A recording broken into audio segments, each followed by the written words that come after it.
ya upenyu hwakusengedza guyo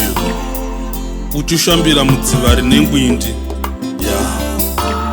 kuseva sadza nenyuchi mhenyu zviri kurema kukwira gomo nomusana ukacha shomwenyoro nehuma zviri kurema mazai ese etariro atsikwa nenzou asati achochonywa vana mombe torezamo mukaka una vene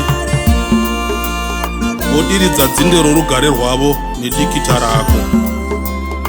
wabata icho charamba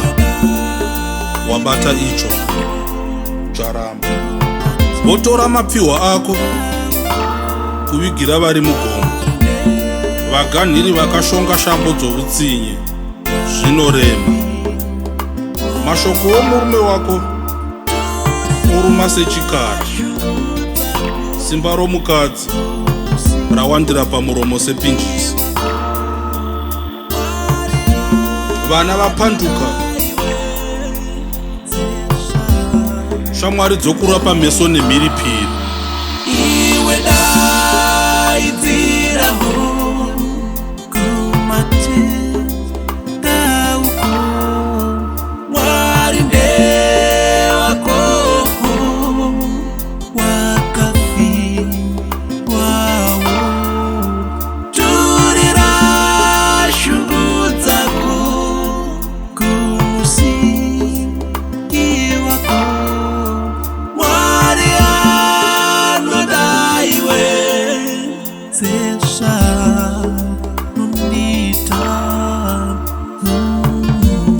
zviri kurema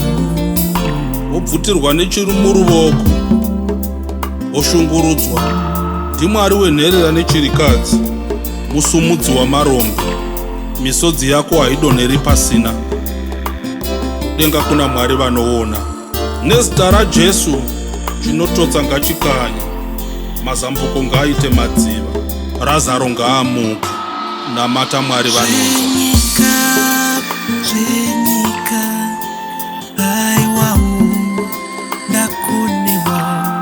usazviuraya usazviuraya usazviuraya suicide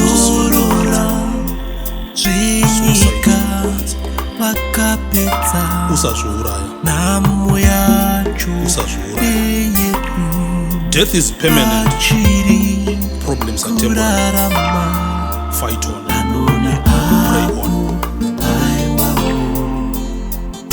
mushonga wamakonzo ndewamakonzo chero iwo anotofa asingadi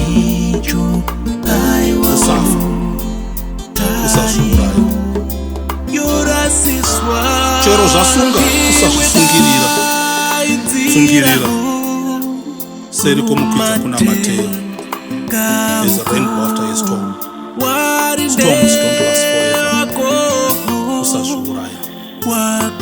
usazviuraya ndinotaura upenyu kwauri ndinotaura upenyu kwauri usazviuraya zvinopera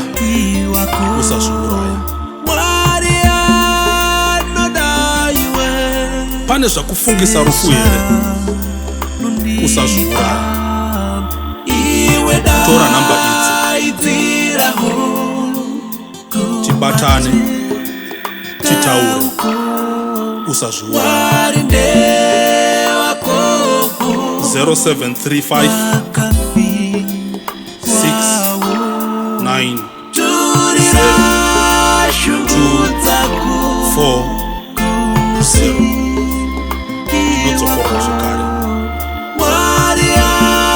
ngatibatane titaurira usazviuraya 0735 690 240 0735 690 240 WhatsApp nama-SMS ubook appointment